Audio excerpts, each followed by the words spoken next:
Queridos amigos del programa Edificando en la Fe, les saluda a cada uno de ustedes, vuestro hermano y servidor, hermano en el Mesías Jesús, Edwin Mauricio Alza, llegando hasta cada uno de ustedes en esta ocasión y por esta popular emisora de radio muy escuchada en los distintos distritos de la provincia.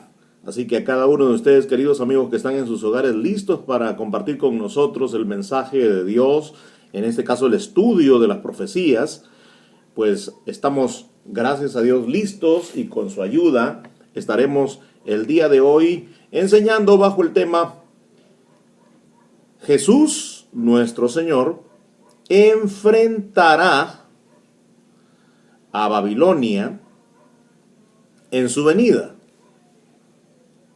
Y de Babilonia, sobre todo, a aquel personaje bíblico denominado el asirio. Pongamos mucha atención a esta enseñanza. Primero diremos qué debemos esperar como preludio, como anticipo de la venida del reino de Dios en la tierra. Porque lo que esperamos es el reino de Dios en la tierra, que el Señor Jesús venga y el Señor Jesús implante el reino de Dios en esta tierra para que todas las naciones le sirvan y todas las naciones confiesen que hay un solo Dios y que Jesús es el Señor al cual Dios nuestro Padre ha exaltado. Pero antes de la venida del reino de Dios, ¿qué conformación o configuración internacional debemos esperar? Bien, Miqueas en el capítulo 5 tiene algunas predicciones maravillosas, fascinantes, sobre el papel del Mesías, tanto en su primera aparición a Israel, en su ministerio histórico, y también en su retorno. Un método selectivo del estudio de la Biblia, sin embargo, conduce a menudo, lamentablemente, a la segunda mitad de la predicción de Miqueas. Miqueas 5:2 es famoso, pero lo que pasa es que algunos solamente seleccionan de los versículos una parte y dejan el resto de la rica información, en este caso de versículos que hablan de la profecía, de lo que sucederá en el futuro, lo dejan sin examinar. Los cristianos en realidad debemos confiar en que ya se cumplió, por ejemplo, esta profecía, hablando de Miqueas 5:2, pero tú, Belén Efrata, el menor de los clanes de Judá, de ti me saldrá el futuro gobernante, cuyo origen se remonta a un pasado lejano, dice una buena traducción, a los días de antaño, o sea, a los días de la antigüedad. Esta profecía célebre anuncia el nacimiento de nuestro Señor Jesús, en este caso del Mesías, aunque todavía no se tenía el nombre. Pues el Mesías, quien en realidad es el heredero del trono de David en Jerusalén. Lo que es menos conocido en esta parte de Miqueas, en el capítulo 5, es la profecía, la predicción, que aún todavía no se ha cumplido hasta ahora, y que siguen los versículos que no se leen, porque ya dije, se lee Miqueas capítulo 5 verso 2, quizás el 3, pero en realidad vea usted el versículo 4 de Miqueas capítulo 5. Miqueas capítulo 5 verso 4. Dice, Él se levantará y será su pastor. Se refiere pues a ser pastor de Israel, con el poder de Jehová o Yahvé, como quiera pronunciar, con la majestad del nombre de su Dios se levantará. Se refiere al Mesías. que se levantará con la majestad del nombre de su Dios, o sea, exaltando a su Dios. Y ellos, se refiere a Israel, estarán seguros. Por supuesto, el día de hoy nosotros no vemos a los judíos, los israelitas, morar ni en Jerusalén ni en el resto de ciudades del actual Israel, pues no vemos nosotros que moren seguros. Al contrario, moran de repente sin poder conciliar bien el sueño a causa de los ataques que vienen desde el sur del Líbano, que vienen desde la Franja de Gaza, etc. Por él, dice, o sea, se refiere por la grandeza del Mesías, se extenderá a las zonas más apartadas del país. Él mismo será su paz, se refiere al Mesías. Cuando el asirio, y allí les pido por favor que subrayen el asirio, cuando el asirio invada nuestra tierra, cuando pisotee nuestras ciudades, dice que el Mesías va a ser la paz para Israel cuando el asirio invada la tierra de Israel. Quiere decir que aquí está planificando, o la profecía está anunciando cómo el Señor Jesús, Él traerá paz para aplastar y derrotar al invasor asirio que en el futuro vendrá contra la tierra de Israel. Dice, cuando pisotee nuestras ciudades, y Él, refiriéndose otra vez al Mesías, nos librará del asirio cuando ataque nuestra tierra y cuando pisotee nuestro territorio. Es una magnífica profecía, porque todos estamos de acuerdo en que la primera parte se refiere al nacimiento del Señor Jesús en Belén, de la tribu de Judá. Entonces también estemos de acuerdo que el versículo 4, que sigue hablando del Mesías, habla de un enfrentamiento del Mesías Jesús en su retorno a la tierra, un enfrentamiento contra un tal asirio. Interesante. ¿Por qué? Porque nosotros no sabemos, jamás hemos escuchado, ni está registrado en la Biblia, que el Mesías se haya enfrentado jamás a los asirios, ni a un asirio en particular.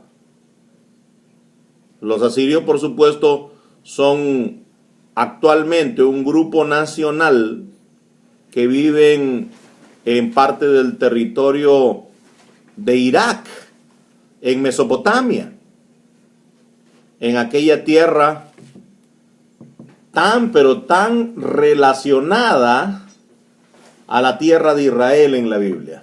De hecho, aún el padre de la fe, Abraham, vino de ese país, porque si situamos a Ur, el día de hoy Ur de los Caldeos, sería exactamente Irak. Pero en el territorio de Irak viven los asirios. Y estos asirios están considerados en la profecía de tal modo que inclusive cuando se habla de la sucesión de imperios y de los imperios que tienen que ver con el juicio y la aflicción contra Israel, o de los países que han sido crueles contra Israel, vemos nosotros que precisamente la bestia, el anticristo, tiene, dice allí, 7 cabezas y 10 cuernos. De esas 7 cabezas, una de esas cabezas se dice que sería herida, pero que sanaría milagrosamente de esa herida. Si nos ponemos a ver nosotros los 7 imperios que representan esas 7 cabezas, hay un solo imperio que no tiene hoy un país que corresponda a ese antiguo imperio, y en este caso tenemos que señalar al imperio asirio. El imperio asirio no tiene correspondiente un país en la actualidad. Los demás imperios sí se puede decir. Por ejemplo, si se habla del imperio medo-persa, ahí está Irán. Si se habla del imperio babilónico, ahí está Irak. Y así, en el caso de Asiria, no hay ningún país que se llame Asiria. Sin embargo, el grupo nacional de los asirios viven allí en la tierra de Irak, en Mesopotamia. Eso quiere decir, mis queridos amigos y hermanos, que de aquí a poco, de esos lugares, se levantará el famoso asirio. O sea, la cabeza imperial herida va a ser sanada y va a resurgir. Y de allí es que se levantará el famoso asirio, a quien dice la profecía de Miqueas 5:4, el Señor Jesús se enfrentará en su retorno glorioso a esta tierra, a establecer el reino de Dios. Desde luego a socorrer a Israel, pero para restaurar el reino a Israel. ¿Recuerdan la pregunta de los discípulos en Hechos? ¿Restaurarás el reino de Israel en este tiempo? No, no sería en ese tiempo. Dios sabe en qué tiempo. Pero ciertamente será restaurado el reino de Israel porque el trono será ocupado y lo ocupará nuestro Señor Jesús. Un enfrentamiento histórico del Señor Jesús como Mesías contra Asiria nunca ha sucedido. Pero según la profecía que estamos leyendo en Miqueas 5:4 debe suceder. Los asirios como poder en el Medio Oriente aún tienen que surgir, como decimos, y luego amenazar a Israel. El Mesías aún no ha llegado en el poder de Jehová su Dios, para liberar a Israel de aquella invasión profetizada aquí en Miqueas, esa invasión asiria. En realidad, nosotros debemos entender y confiar en que lo que dice la Biblia es cierto. No debemos solamente creer a las profecías que ya se cumplieron, sino que tenemos que creer, en este caso, 5:4 de Miqueas, en la liberación futura del poder del asirio que afligirá a Israel, y la liberación por mano del Mesías. Es importante que nosotros podamos ver esto, porque Miqueas 5:6 dice que los ejércitos del Mesías estarán en la tierra de Asiria. El punto importante a mantener en el pasaje de Miqueas, que todavía no se ha cumplido, es que cualquiera que sean las armas, habrá un conflicto en el momento y lugar designados por la profecía y con los resultados que se indican en la profecía. El triunfo para nuestro amado Salvador Jesús. La profecía muy extensa, dada por el Señor Jesús a Juan en el libro de Apocalipsis, habla de Babilonia como la malvada ciudad del futuro. Sí, en Apocalipsis se habla de que la ciudad más importante, más rica, más poderosa y reina de las naciones, pues será Babilonia. Una escuela de estudio profético ha afirmado que Babilonia se refiere a Roma. Es la escuela del hiperdispensacionalismo. Pero cuando Pedro, el apóstol, dio los últimos saludos en su carta, lo hizo desde Babilonia. Pero no Roma, sino Babilonia, de la Mesopotamia. Él residía, y se entiende por todos los estudiosos de la Biblia, la mayoría, mejor dicho, que Pedro residía entre los judíos que vivían allá en Mesopotamia. Babilonia, la antigua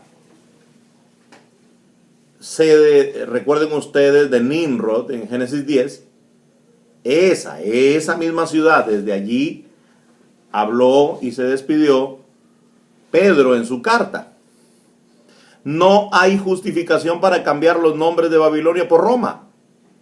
Pero, ¿qué pasa con la mujer que está sentada sobre 7 colinas en Apocalipsis 17:9? Los montes deben ser las colinas de Roma, dice alguno. Pero el texto bíblico no dice eso. Por muy fuerte que sea la tradición, la mujer no es una ciudad, sin duda. Sin embargo, las colinas, los montes, en las que la mujer se sienta, en ninguna parte se dice que son literales colinas geográficas. Esa idea debe ser entendida como una importación, como una idea importada. La escritura dice, las 7 cabezas son 7 montes sobre los cuales se sienta la mujer. Los jefes, o de repente montes, se definen por la escritura en el siguiente versículo. Y son 7 reyes en los que se sienta la mujer. Así que las 7 colinas en realidad no habla de la orografía, sino que está hablando, como vemos nosotros, de reyes.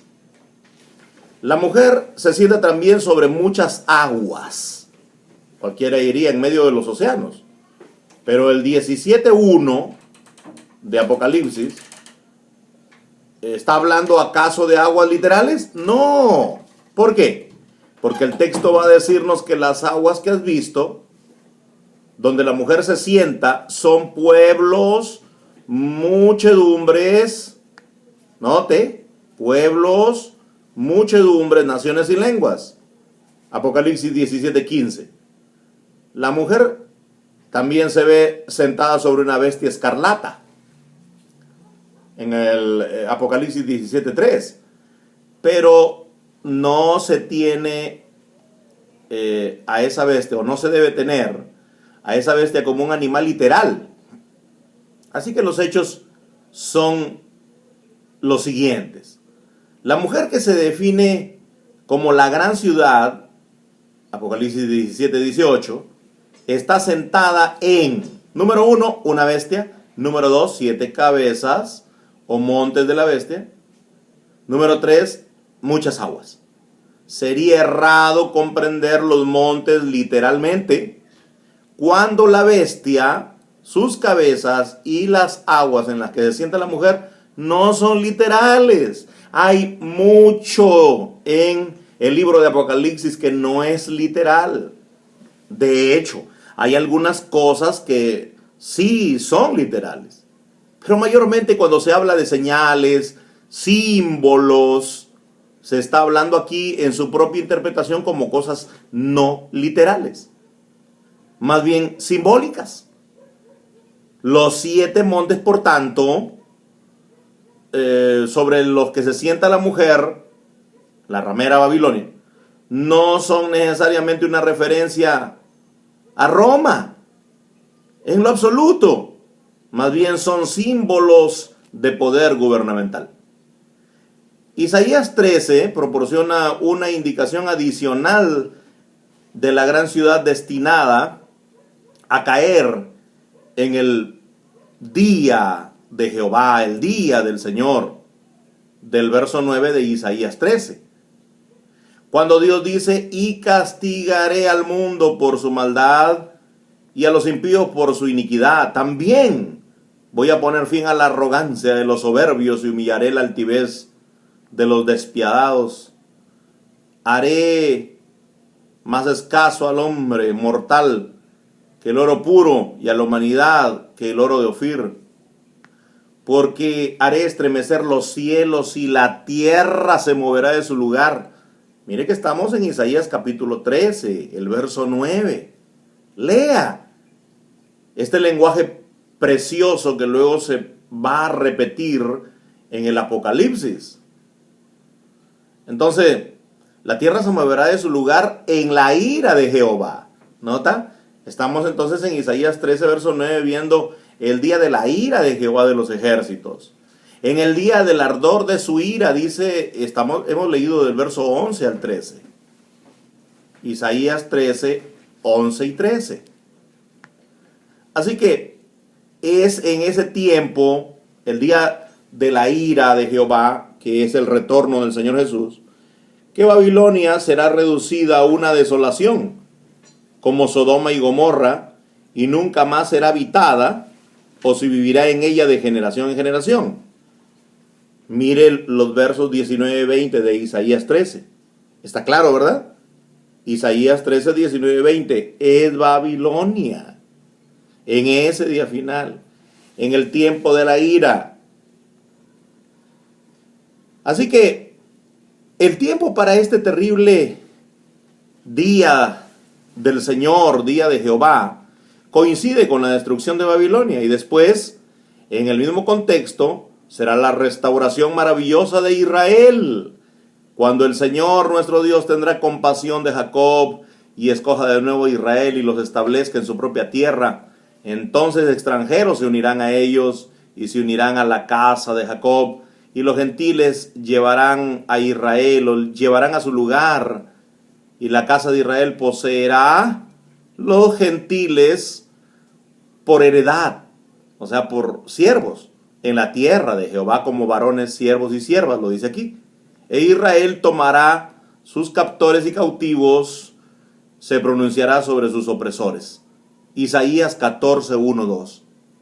En ese mismo tiempo, una canción burlona sonará contra el rey de Babilonia, que ha estado oprimiendo a Israel, o sea, el asirio como rey de Babilonia, y haciendo que el dolor, la confusión y la servidumbre dure. Eso lo podemos ver en el versículo 3. Recuerden que estamos en Isaías 14, verso 3. Este cuadro vívido del futuro concluye con una de las descripciones más bellas y consoladoras de la Biblia, de un mundo que bajo el gobierno del Mesías Jesús, que vuelve, y lo estamos anunciando, Él volverá a la tierra. En aquel día se podrá disfrutar de un milenio de paz gloriosa. Toda la tierra está en reposo, dice la profecía, en reposo y en paz. Ellos prorrumpen en gritos de alegría, Isaías 14, 7. ¡Qué riqueza! ¡Qué futuro rico y maravilloso! Que será seguro y ciertísimo es el que nos espera. Segunda Pedro 1, 10, 11 dice que esas promesas maravillosas se han de cumplir, porque Dios es el que ha prometido, y Dios es el que ha hablado las cosas que sucederán en el futuro de antemano. Y si Dios lo ha hablado, se cumplirá, porque Él tiene poder para llevar a cabo cada una de las cosas que ha prometido. Como vemos aquí, sí hay una aflicción para Jacob y para Israel. El asirio invadirá su tierra. Surgirá de Mesopotamia, surgirá de Oriente este gobernante babilónico que ha de afligir a Israel durante la gran tribulación. Pero Miqueas 5 nos dice muy bien: el Señor Jesús liberará a Israel, como está escrito también en Romanos capítulo 11. Vendrá de Sión el libertador, el cual apartará de Jacob la iniquidad. Estamos hablando del tiempo de la readmisión de Israel histórico y nacional. Israel según la carne, que el día de hoy, sí es cierto, está en desobediencia y por un poco de tiempo ha sido puesto de lado para poder atender al resto, pero que sin embargo, conforme la profecía bíblica nos pregunta, o las palabras que enseña el mismo Pablo, él mismo nos pregunta y nos dice: ha sido derribado Israel para que cayese, es decir, ha sido derribado para que nunca más se vuelva a levantar y nunca más esté en la presencia de Dios en buena posición. No, nunca, lejos sea Dios quiere tener misericordia de Israel y ciertamente lo hará. Por eso es que su plena readmisión será vida de entre los muertos, según nos dice el propio Pablo en el libro de Romanos, en el capítulo 11. Hoy, por supuesto, el Israel según la carne, que se diferencia del Israel según el Espíritu, que es la iglesia, inclusive los judíos, que se vuelven a Dios mediante Jesús, es el Israel de Dios, el Israel internacional, el cuerpo de Cristo, el pueblo del Mesías, la iglesia que sirve a Dios por medio de su Señor Jesús. Mis queridos amigos y hermanos, es maravilloso poder contemplar todas estas profecías y compartirlas con ustedes. Espero que siga con este buen ánimo. No vaya usted a pensar que la profecía es demasiado enredada. Hoy con estos dos pasajes, o tres quizás, Miqueas 5, Isaías 13:14, podemos nosotros ver lo que sucederá al final del tiempo. Todo esto se cumplirá, por supuesto. Dios bendiga a cada uno de nuestros queridos amigos y hermanos, y nuestro deseo es que ustedes crean a las promesas de Dios para que también se conviertan en coherederos con Cristo y todo lo que herede nuestro amado Salvador. También todos los creyentes en su palabra lo heredemos. Muchas gracias. Se despide de cada uno de ustedes vuestro hermano y servidor en el Mesías Jesús, Edwin Mauricio Alza, siempre visitándolos a través de esta ventana de la radio que ustedes abren en su hogar para seguir edificando en la fe de Abraham, en la fe de Jesús. Hasta la próxima, mis queridos amigos y hermanos.